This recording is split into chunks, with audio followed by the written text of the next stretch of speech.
Hello students, कैसे हैं आप लोग। आई एम अभिषेक सक्सेना और हम लोग पढ़ रहे हैं क्लास 11 का चैप्टर नंबर 1 क्या है, बेसिक कॉन्सेप्ट ऑफ केमिस्ट्री। ठीक है, सो अब तक के हमने बहुत सारे टॉपिक्स पढ़े, अबाउट लॉस पढ़ा, लास्ट में हमने लॉज ऑफ केमिकल कॉम्बिनेशन देखा कि किस तरीके से ऑब्जेक्ट्स कंबाइन करते हैं या उनका केमिकल रिएक्शन होगा, तो क्या लॉस या which rules we have to apply. ठीक है, सो नाउ एक स्टेप आगे आ जाते हैं, हम लोग कुछ टर्म्स पढ़ते हैं जो कि हमारे केमिकल रिएक्शंस या कुछ न्यूमेरिकल सॉल्व करने में बहुत काम आने वाले हैं। जो थोड़े बहुत टर्म्स आप पहले भी पढ़ चुके हो, शायद आपको आते होंगे, नहीं आते तो अभी क्लियर हो जाएंगे, टेंशन लेने की बात नहीं है। तो will start with the topic atomic mass and molecular mass. तो टुडेज टॉपिक से है हमारा एटॉमिक एंड मॉलिक्यूलर मास। ठीक है, atomic mass and molecular mass. अब नाम है एटॉमिक और मॉलिक्यूलर मास, तो एटॉमिक मास मतलब एटम का मास और मॉलिक्यूलर मास मतलब मॉलिक्यूल का मास। इतना तो सिंपल है ना, बड़ा ही सिंपल है। बट एटम का मास निकालेंगे कैसे? क्या हम एटम का मास निकाल सकते हैं? ये प्लास्टिक दे दिया मैंने, इसमें से इसका एटम निकालो और इसका मास निकालो, कौन सा तराजू एटम का मास निकालेगा बताओ? क्या आपके पास कोई मशीन है which can measure the mass of an atom और अ मास ऑफ अ मॉलिक्यूल? हमारे पास नहीं है, मतलब यहाँ पर नहीं है, बट लैब्स में we are having lot of machines, lot of technologies advance की we can measure the mass of a single object और एटम मॉलिक्यूल, सबका हम मास निकाल सकते हैं आज की डेट में। We are having the latest technologies, latest machines, उसको हम कहते हैं मशीन जिससे instrument from which we can calculate the exact atomic mass और एटॉमिक या मॉलिक्यूलर मास। मतलब अगर हमारे पास कोई सब्सटेंस है जिसका हमें मास पता नहीं हो, जैसे कि अगर मैं कोई केमिकल रिएक्शन करता हूँ, अननोन होती है, A प्लस बी मतलब अलग अलग हम रिएक्शन करते हैं, कुछ नया प्रोडक्ट बनाने की कोशिश करते हैं, जैसे अभी सपोज कोरोना वायरस की बात कर लेते हैं, कुछ नया सब्सटेंस है तो उसको मारने के लिए कुछ नया केमिकल बनाना पड़ेगा। तो पहले हमें उसके मॉलिक्यूलर मास स्टडी करनी पड़ेगी, उसके बेसिक्स से स्टार्ट करेंगे, हर एक चीज पता होगी, तभी तो हम उसको मारने के लिए दवाई बनाएंगे, ऐसी तो नहीं बन जाएगी। तो अब कोरोना वायरस तो अननोन है, तो क्या हम उसके ऊपर स्टडी नहीं कर सकते, उसका वेट मास नहीं निकाल सकते? तो निकाल सकते हैं, हमारे पास ऐसी टेक्निक होती है, डिफरेंट मशीन्स होती है। तो चलो वापस हम आ जाते हैं इस पर कि कोई भी अननोन सब्सटेंस या किसी भी सब्सटेंस का अगर हमको एटॉमिक मास या फिर मॉलिक्यूलर मास अगर हमें निकालना है, तो टेक्निक कौन सी हम आज की डेट में यूज करते हैं? तो बहुत इफिशिएंट टेक्निक जो है उसे हम कहते हैं mass spectrophotometry. Mass spectrometry,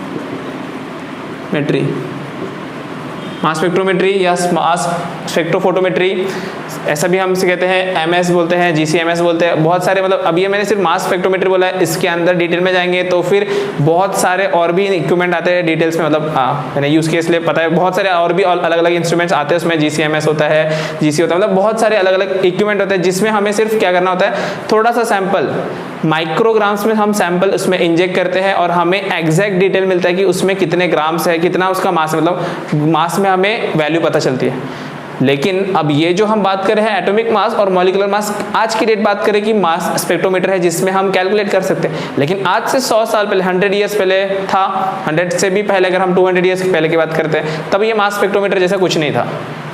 okay, तो व्हाट हैपेंड दैट टाइम कि साइंटिस्ट लोगों ने ये टर्म तो तब बनाए थे, एटॉमिक, एटम, मॉलिक्यूल, 1808 का देखा था डाल्टन थ्योरी, 1808 में एटम बनाया था, तो उसने तब भी उसको समझ गया था कि इसका कुछ मास वास है, उसने मास का टर्म हमने देखा था, कौन सा थर्ड पॉइंट था, आई थिंक थर्ड या fourth point, that mass of atom of same element behave same, mass of different elements show different property, different mass, ऐसा कुछ।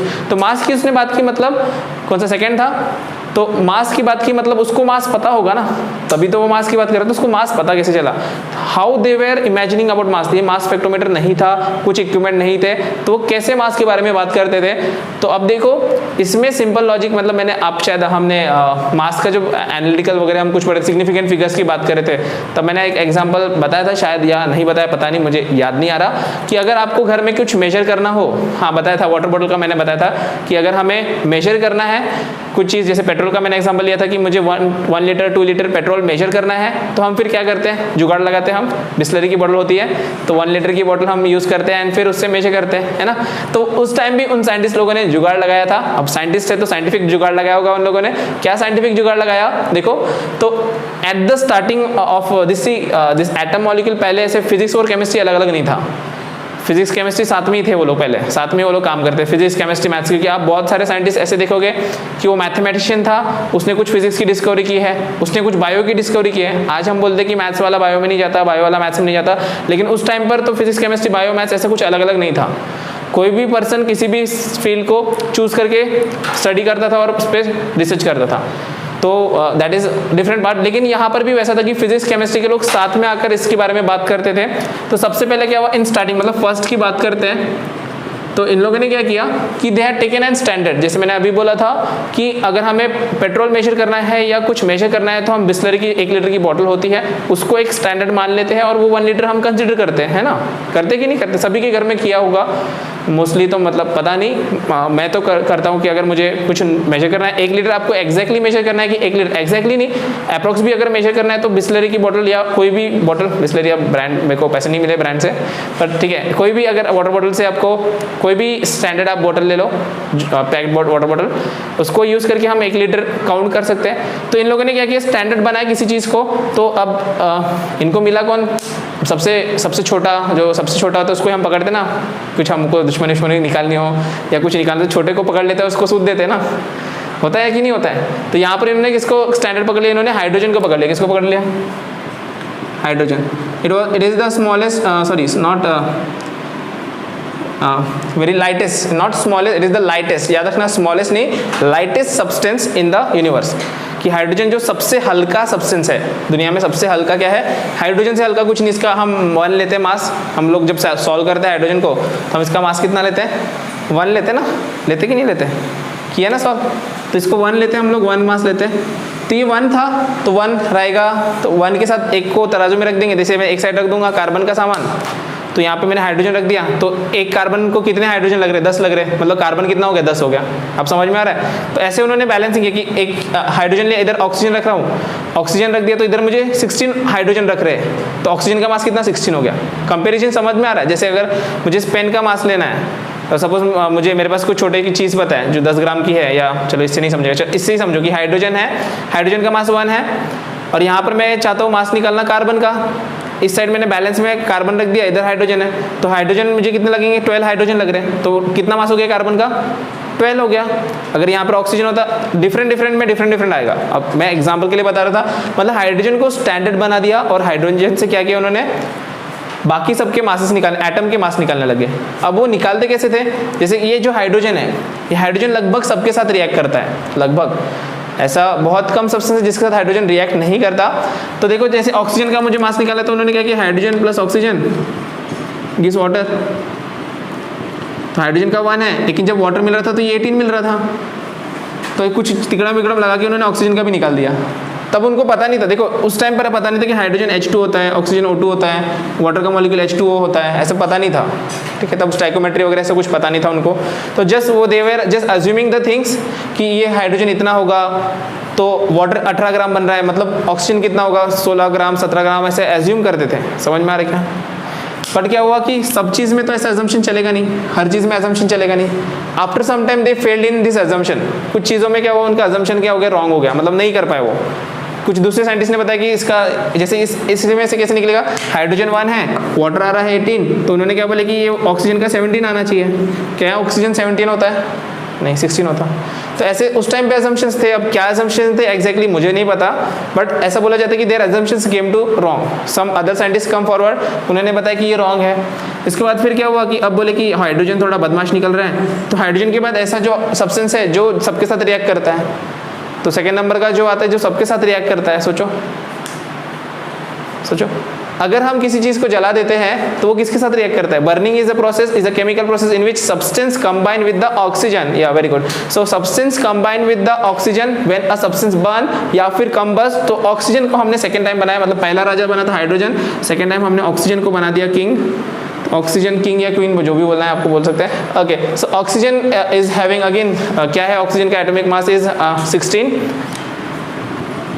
मैं यूनिट नहीं लिख रहा क्योंकि यूनिट का हमें एक्सप्लेनेशन करना है, अभी इसलिए नहीं लिख रहा। तो ऑक्सीजन के साथ कंपेयर करते थे, जैसे कार्बन ने रिएक्ट कर दिया, carbon and oxygen, carbon plus oxygen, तो ही CO2, तो यहाँ 44 बन गया, तो इसका मास कितना होगा? In that way they are calculating, assuming and calculating, assuming and calculating, assume करते थे, कैलकुलेट करते थे।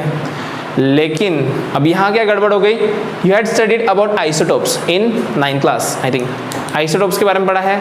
ऐसा सब्सटेंस और elements having same atomic number but different atomic masses. तो इसमें क्या होता था कि ऑक्सीजन अकेला नहीं होता था, ऑक्सीजन अकेला 16 वाला नहीं होता था, ऑक्सीजन के पास 16 वाला भी होता था, ऑक्सीजन के पास 17 वाला भी होता था, ऑक्सीजन के 18 वाला भी होता था। तो अब ये लोग लेते थे इसको 16, लेकिन रिएक्शन में 18 वाले ने रिएक्शन कर दिया, तो इसमें तो असली में 18 का मास गया था, तो यहाँ पर कुछ अलग मास आ जाएगा, आएगा या नहीं आएगा।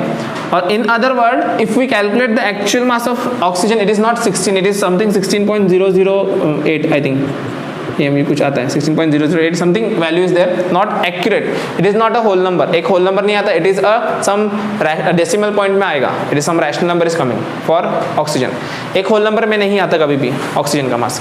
तो फिर अब देखो इसमें गलत हो गया, ये ला लिए, इसको गलत हो गया, तो फिर एडवांस हम करते हैं ना, आगे बढ़ते रहते हैं, रुक तो नहीं जाते ना हम लोग। तो व्हाट दे डिड कि फाइनली सबसे इंपॉर्टेंट पॉइंट, मतलब फिर क्या हुआ, फिर बाद में मतलब इतने सालों में मास स्पेक्ट्रोमीटर आ गई थी, तब फिर मास स्पेक्ट्रोमीटर आ गई थी, तो फिर क्या किया कि मास स्पेक्ट्रोमीटर से सारे एलिमेंट्स की मास स्पेक्ट्रोमीटर निकाले कि किसका मास कितना है, कितना आ रहा है, तो कौन सा सबसे शानदार है, कौन सा एकदम परफेक्ट लगता है या बहुत अच्छा लगता है। तो इन्होंने निकाला सबसे इंपॉर्टेंट वाला कार्बन, हमारा जो कार्बन है जो सबसे ज़्यादा हमारे लिए इंपॉर्टेंट है, 3rd नंबर या फिर वेरी इंपॉर्टेंट, या टूडेज हम इसको पकड़ते हैं, शायद कुछ सालों के बाद ये चेंज हो जाए, बट आज के डेट में कार्बन से हम एटॉमिक मास कंपेयर करते हैं। So carbon is our king और क्वीन जो भी है, ठीक है, today's carbon is the term जिसके रेफरेंस में हम सारे एलिमेंट्स के मासेस निकालते हैं, सारे एटम के मास निकालते हैं। अब आप बोलोगे व्हाई, तो carbon atom, 1 carbon atom have mass of 12 gram, 12 just take 12 not gram, it's not gram, atom is very light, atom का मास ग्राम में नहीं होता, याद रखना, एटम एक सिंगल एटम का मास ग्राम में नहीं हो सकता, समझ में आ रहा है क्या।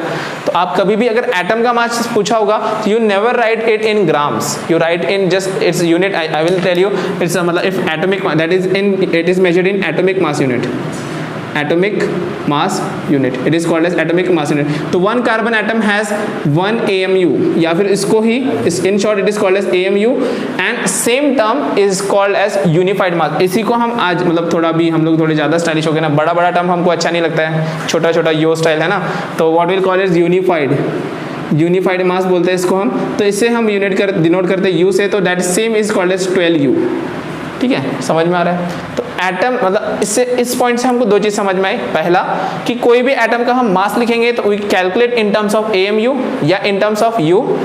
कार्बन का एग्जैक्ट एटम, कार्बन एटम का नॉट कार्बन एटम का मास अगर हमें निकालना है तो दैट इज 12 AMU या फिर 12U, बात समझ में आई। तो फिर अब बोला कि अब किसी भी चीज, जैसे 1 मीटर है तो 1 मीटर मतलब कितना होता है, तो 1 AMU मतलब कितना होता होगा, we have to define 1 AMU। तो बड़ा ही प्यारा डेफिनेशन बनाया, मतलब आप बोलोगे सर ये डेफिनेशन ही क्यों बनाया, तो 1 AMU, अब देखो मैं लिख लेता हूँ फिर आप इसको, इस सेंटेंस भी यही है, हाँ सेंटेंस भी यही है, 1 AMU is defined as 1/12 of mass of carbon 12 atom.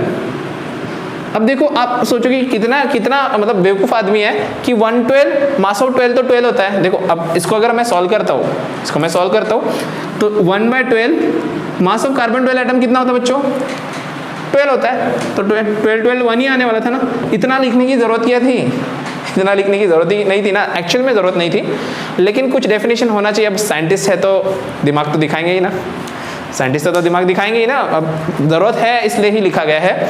तो what is the definition for 1 AMU या फिर 1 atomic mass unit is defined as the 1/12 mass of carbon 12 atom. एक कार्बन 12 एटम को 1/12 करेंगे तो 1 AMU मिलेगा, बात समझ में आ गई, क्लियर है, कोई डिफिकल्टी इसमें। तो इसके बाद फिर क्या हुआ कि ये 1 AMU को फिर हम बोलेंगे कि अब इसको हम ग्राम में भी कन्वर्ट करना चाहते हैं कि 1 AMU मतलब कितना ग्राम होता है। तो if will calculate actually bye using this mass spectrometer and other instrument, बहुत सारे इंस्ट्रूमेंट है हमारे पास, उससे हमने कैलकुलेट किया तो हमारे पास 1 AMU is coming to be 1.66। इसके आगे भी टर्म है, अगर आपको याद करना है तो करो, बट मैं 1.66 ही बोलूंगा क्योंकि आगे क्या वैल्यू सिग्निफिकेंट नहीं लगता मुझे। तो 1.66 10⁻⁻24 gram, I think it is correct है, -1.66 10⁻⁻24 ग्राम। अगर मैं केजीज में लिखता हूँ तो 1.66 10⁻⁻27 kg, you know that is 10⁻³ आता है, तो एडजस्ट किया मैंने, क्लियर है? तो ये जो बात है ये टर्म आपको याद रखना है, ठीक है, this value you have to remember. अब से हम जितनी भी वैल्यूज लिखने वाले हैं आपको वो समझ लेना है कि आने वाले 2 साल तो याद रखना ही है, और इन फ्यूचर आप और पढ़ाई करने वाले हो, और ऑब्वियसली आप पढ़ाई करने ही वाले हो, तो आपको इन फ्यूचर भी याद रखना है। बात समझ में आ गई? तो अब से हम जितनी भी वैल्यूज लिख रहे हैं, 9th-10th में ऐसा नहीं था कि हमें वैल्यूज याद करनी पड़ती थी, लेकिन अब हम बड़े हो गए हैं, ये सभी वैल्यूज कहीं ना कहीं किधर ना किधर आपको कहीं you have to use that value, कहीं ना कहीं यूज करना पड़ेगा। समझ में आ गया इतना? ये चीज समझ में? तो by using this one we can find out other masses, बाकी सब्सटेंस के मास, मतलब हाइड्रोजन का मास, ऑक्सीजन का मास, सबके मासेस निकाले। अब क्वेश्चन आता है कि ये तो देखो AMU में है, तो हम AMU को कन्वर्ट, मतलब फिर हम जो लिखते हैं हाइड्रोजन का मास 1, ये ऑक्सीजन का मास 16, ये कहाँ से आया? इतना 10⁻⁻27 वगैरह नहीं लिखते, ऐसे लिखते हैं क्या?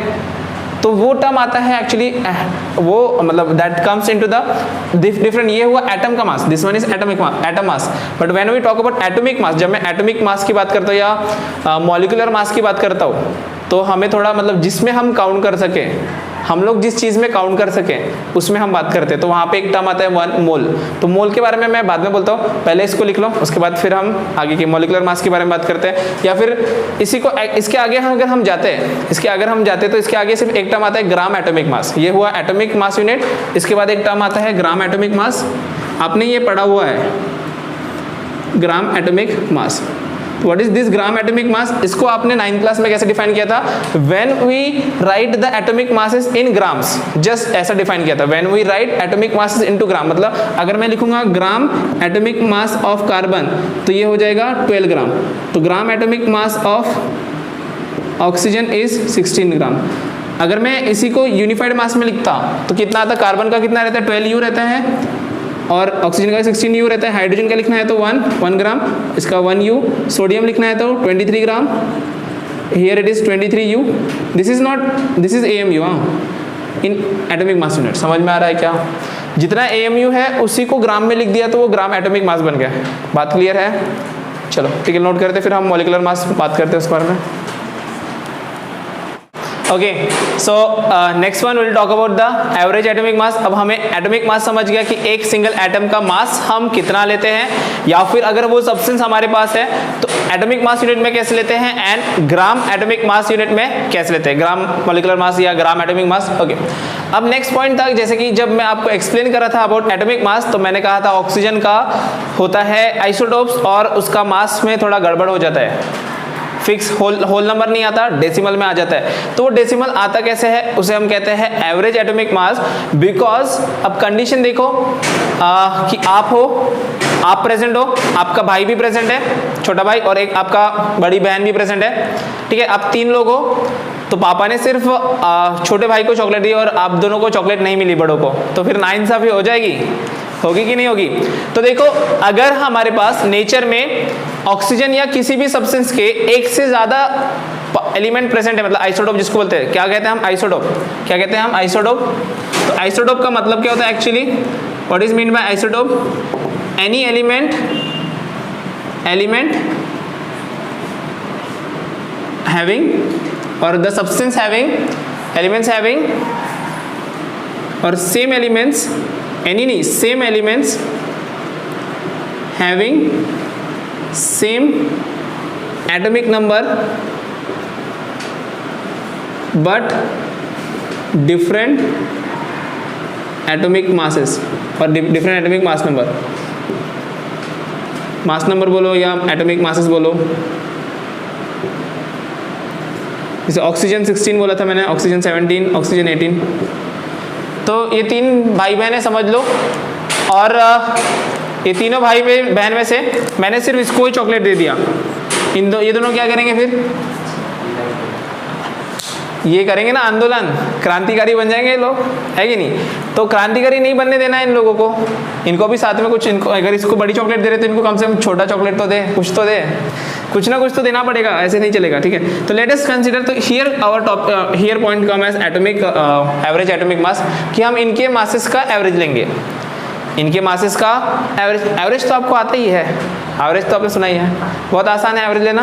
क्या लेंगे इसके एवरेज, कैसे करते हैं आप? 16, 17 और 18 कैसे लेंगे एवरेज, आप बताओ कैसे करेंगे? आप क्या करते हो? 16 + 17 + 18 डिवाइड बाय 3, ये रॉन्ग हो जाएगा, ये रॉन्ग ही होगा। अब देखो आपको 12th क्लास में, आपसे बड़ा भाई है इंजीनियरिंग में, आपसे छोटा भाई केजी में, कुछ फर्स्ट फिफ्थ फोर्थ में, तो आपका जो छोटा वाला भाई रहेगा वो उसको तो सिर्फ चॉकलेट चाहिए होगी, लेकिन आपका चॉकलेट से दिल नहीं भरने वाला है। और आपसे जो बड़ा भाई बहन है उसको तो मोबाइल ही चाहिए आपको, या आपको मोबाइल चाहिए और आपके बड़े भाई बहन को गाड़ी चाहिए होगी। सेम तो नहीं रहेगा ना, सेम रहेगा नहीं रहेगा। तो वैसे ही यहाँ पर jokes apart, but just to explain this one, हाँ कैसे एक्सप्लेन करेंगे तो ये एक सही तरीका है कि ये जो O16 है, O17 या O18 है, ये इक्वल अमाउंट में नहीं प्रेजेंट होते, कुछ ज़्यादा। जैसे कि ये रहते सपोज हमारे पास में 95% है, कि ये नेचर में 95% प्रेजेंट है, तो ये तो सबसे पावरफुल हो गया ना। छोटे भाई बहन को तो दबा ही देगा ये, नहीं मैं ही लूंगा, मेरे को ही खिलौना मिलेगा। Okay, and this one this suppose I am just telling an example, I am not, this is not exact value, I am just giving an example. ये 95% है, ये सपोज है हमारे पास में 4% और ये है बेचारा 1%, इसका तो कुछ चलेगा ही नहीं। O18 को तो हम गिनेंगे ही नहीं। बट हमें एक्चुअल अगर हमें गिनना नहीं है तो हम तो O16 ही ले लेते थे, पहले 16 ही लेते हैं हम लोग। But if we want to calculate exactly कि कितना होना चाहिए, कितना मास हमें लेना चाहिए ऑक्सीजन का, जब हम रियलिटी में जब कोई रिएक्शन करते हैं या कोई प्रोसेस करते हैं, तब हमें पता होता है कि इतना % है इनका कोई भी रिएक्शन में, तो एग्जैक्ट मास निकालना पड़ेगा ना कि क्या कॉन्सिक्वेंसेस है, क्या मतलब जब हम कुछ नया बना रहे हैं, लैब में कोई प्रोसेस कर रहे हैं, that time we have to calculate at least standard, कोई तो सही तरीका बनाना पड़ेगा। रफ में या इजी कैलकुलेशन तो हम करते ही है, लेकिन एक्चुअल तो how will find out this one, इसका कैलकुलेशन कैसे करेंगे? तब एवरेज नहीं चलेगा, तब डिवाइड बाय 3 नहीं चलेगा। How will solve this one? तो इसको हम कैसे सॉल्व करते हैं, याद रखना, we have to just take the mass, ये जो परसेंटेज मैंने लिखा है इसको हम बोलते हैं percentage of relative abundance, that is called as relative abundance.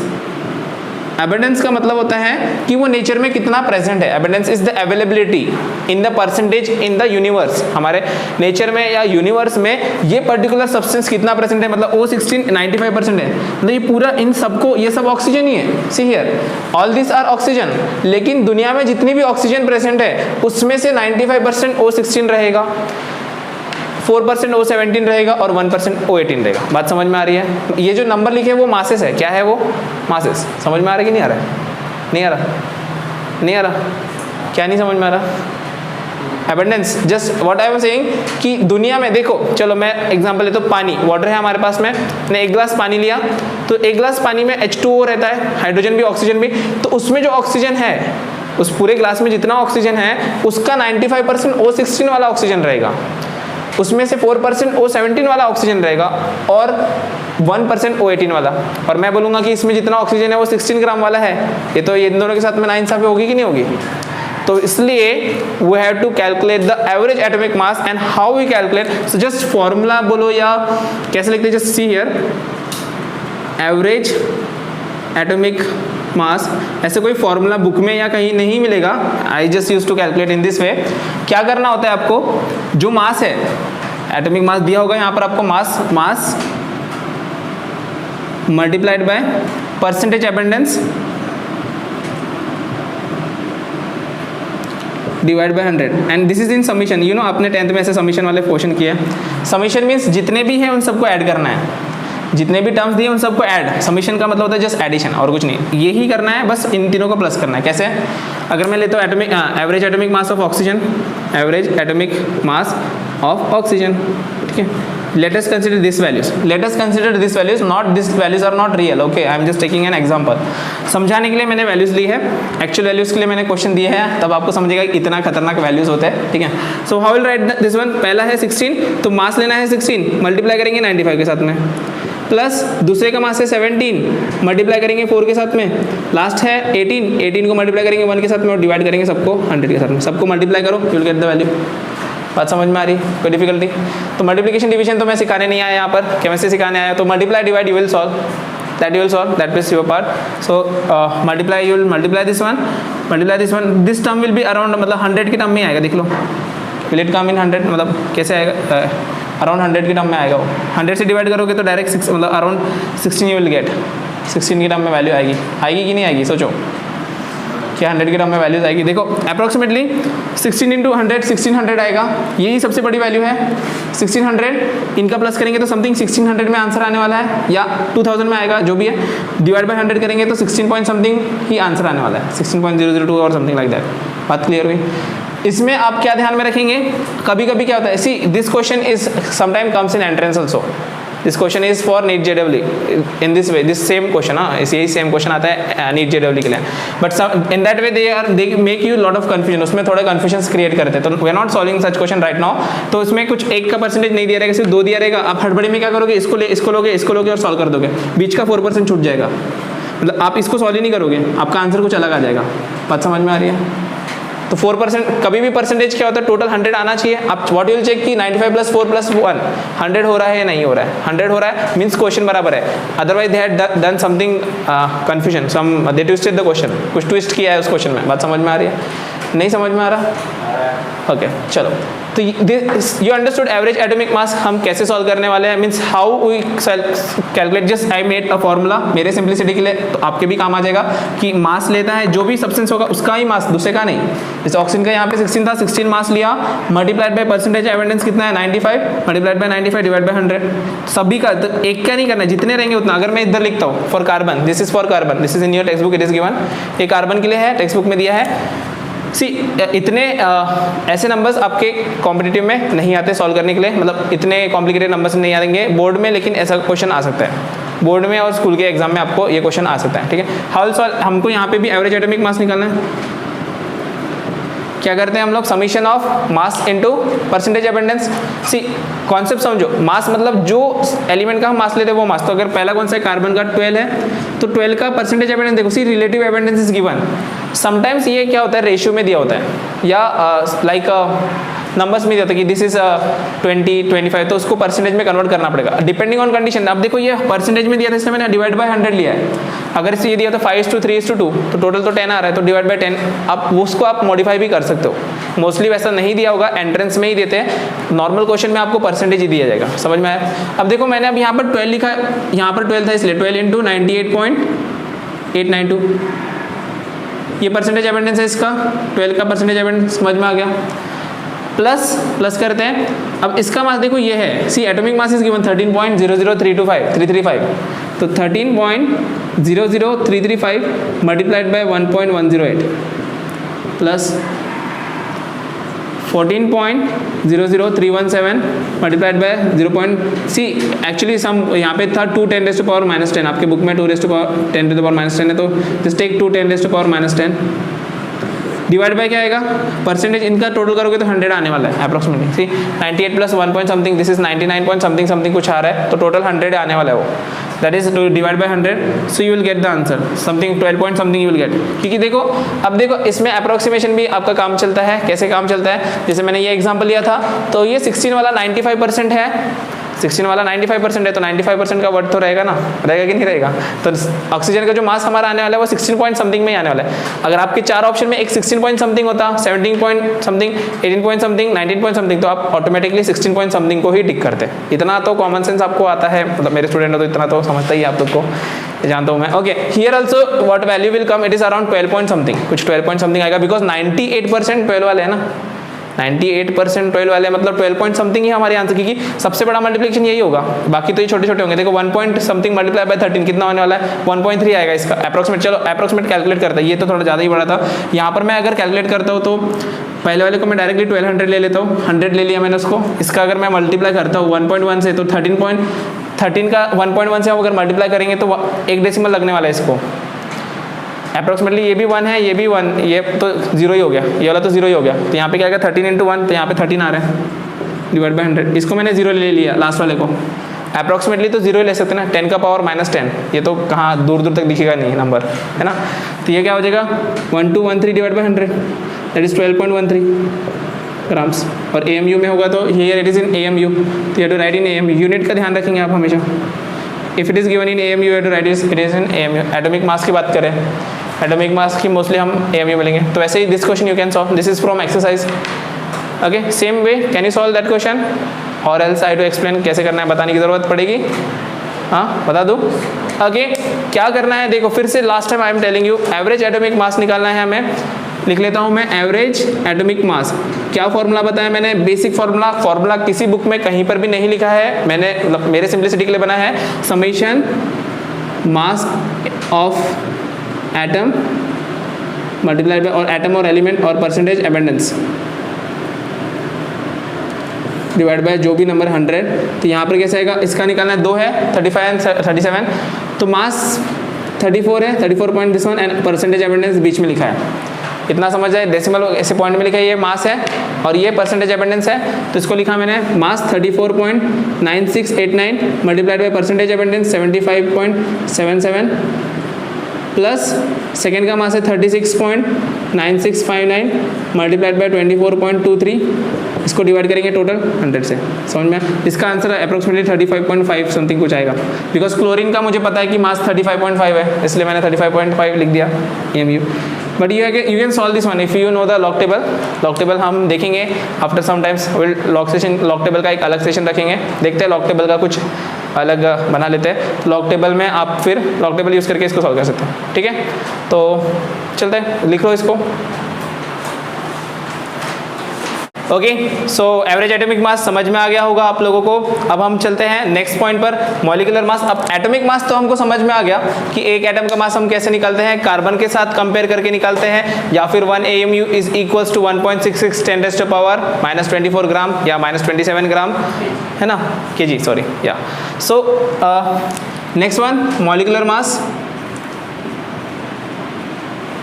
Molecular mass मतलब it will be like a molecule, mass of a molecule. क्या रहेगा, मास ऑफ अ मॉलिक्यूल, मतलब एक मॉलिक्यूल है तो उसका मास कैसे निकालेंगे। तो कल हमने लास्ट लेक्चर में एटम और मॉलिक्यूल का डिफरेंस की बात की थी। एक एटम अकेला एलिमेंट, अगर हम एक सिंगल एलिमेंट की बात करते तो it is made up of atom, और कंपाउंड की बात करते तो it is made up of molecule, ठीक है।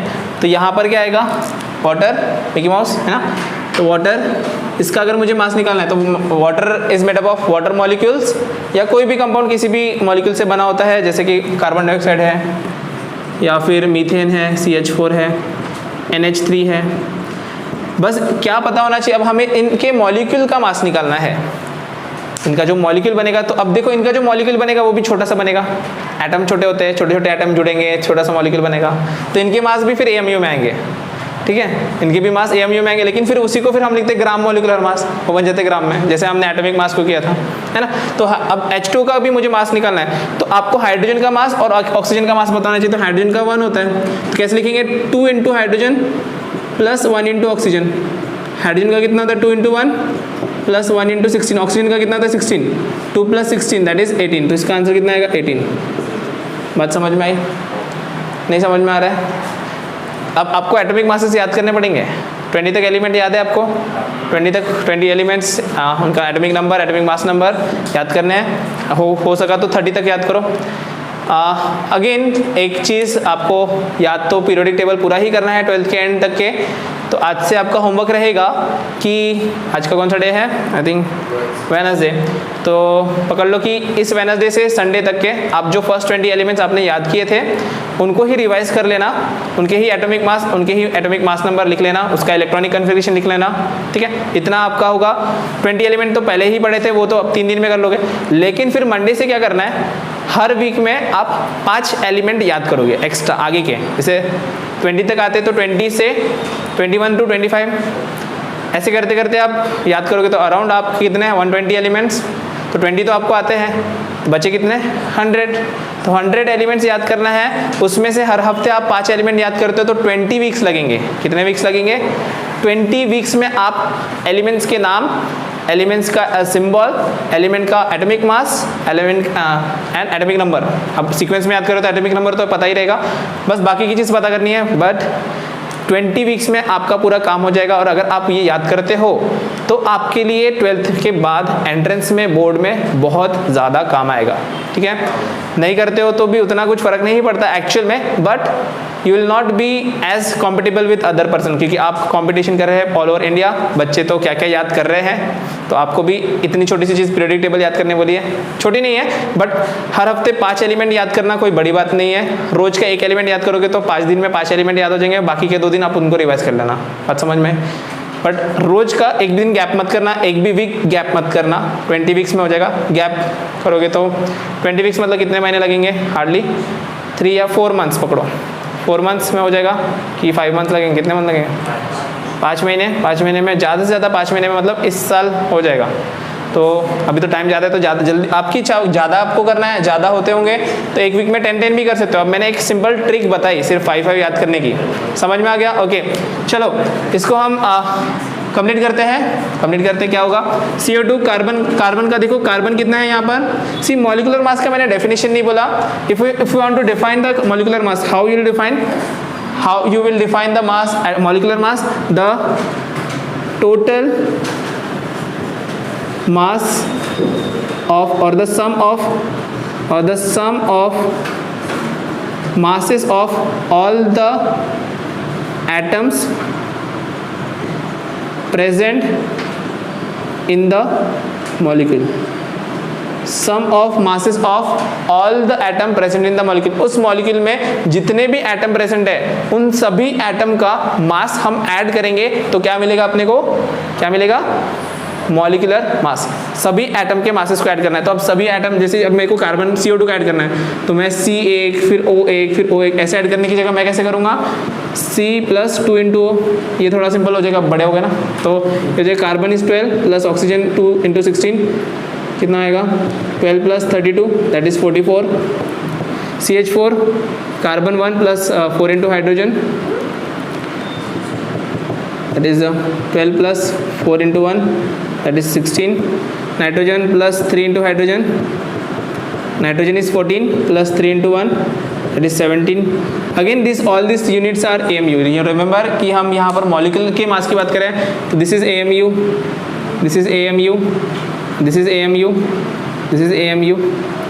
And when we say this term in gram तो ये क्या हो जाएंगे, ग्राम मॉलिक्यूलर मास। अगर इन्हीं को हम ग्राम्स में कन्वर्ट करते तो ग्राम मॉलिक्यूलर मास। बात समझ में आई इतनी? तो ग्राम मॉलिक्यूलर मास ऐसा कुछ एक्सप्लेन करने की ज़रूरत नहीं है। इन्हीं टर्म को हम ग्राम में लिख देंगे। कैसे, CO2 का अगर मैं वाटर का लिखता हूँ तो water is 18 gram, CO2 is 44 gram, methane is 16 gram, ammonia is 17 ग्राम। ठीक है, एंड सो ऑन। लिस्ट तो खत्म नहीं होगी, कंपाउंड्स आर अनलिमिटेड, है ना। नाउ ये हुआ molecular mass. But what happen, some elements do not present in a molecular form. Molecule मतलब हमने बोला था कि अब जैसे मैंने वाटर का एग्जांपल बताया था कि ऑक्सीजन का एटम है, उसके ऊपर हाइड्रोजन ऐसे चिपक के रहेंगे तो मॉलिक्यूल बन जाएगा। ऐसे बताया था ना। कैसे बताया था कि H2O का अगर मैं मॉलिक्यूल बनाना चाहता हूँ, if I want to draw H2 molecule, oxygen atom 1, hydrogen atom 1, hydrogen atom 1, ठीक है, इस तरीके से। But not all substance present in this molecular form. Like ionic solid, what happen in ionic solid, ionic solid में क्या होता है कि जो आयंस होते हैं जैसे NaCl, तो NaCl is not like an molecule, it do not form molecule because it is Na plus and Cl negative. तो उसमें एक Na प्लस रहेगा, उसके आसपास Cl negative, Cl negative, Cl negative, Cl negative, फिर बीच में Na plus, Na plus, Na plus. They are not forming the molecule, they are forming the just a chain like structure, और जस्ट वो group में प्रेजेंट है, ऐसे molecule नहीं फॉर्म करें। तो एट दैट टाइम फिर उसको हम मॉलिक्यूलर मास नहीं बोलते, उसको हम बोलते हैं फॉर्मूला मास। क्या बोलते हैं उसको हम, that this things can not have the, actually we say कि सम सब्सटेंसेज और some compounds do not have a proper molecular form. तो उसका फिर मास क्या बोलेंगे, उसको मॉलिक्यूलर मास नहीं बोल सकते, मॉलिक्यूल तो है ही नहीं।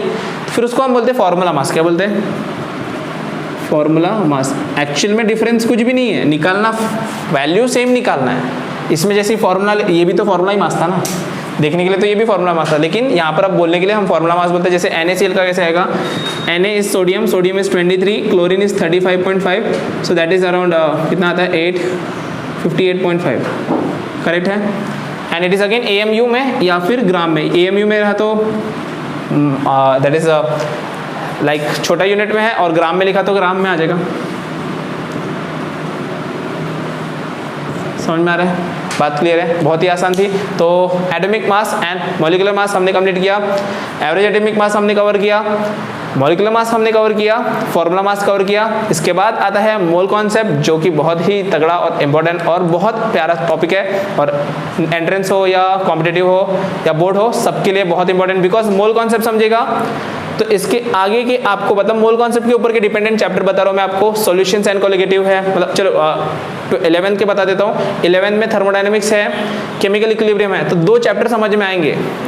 अगर मोल कॉन्सेप्ट समझिएगा तो ये 2 चैप्टर 11 के समझेंगे, नहीं तो वो समझेंगे नहीं, ठीक है। उसके बाद 12th में सॉल्यूशंस एंड कोलिगेटिव है, केमिकल काइनेटिक्स है एंड इलेक्ट्रोकेमिस्ट्री। 6 मतलब एक टॉपिक के ऊपर अगर ये समझा तो 6 टॉपिक आपको 6 चैप्टर इजी समझ जाएंगे। ये टॉपिक नहीं समझा तो हर चैप्टर में आपको मोल कॉन्सेप्ट बार बार पढ़ना पड़ेगा।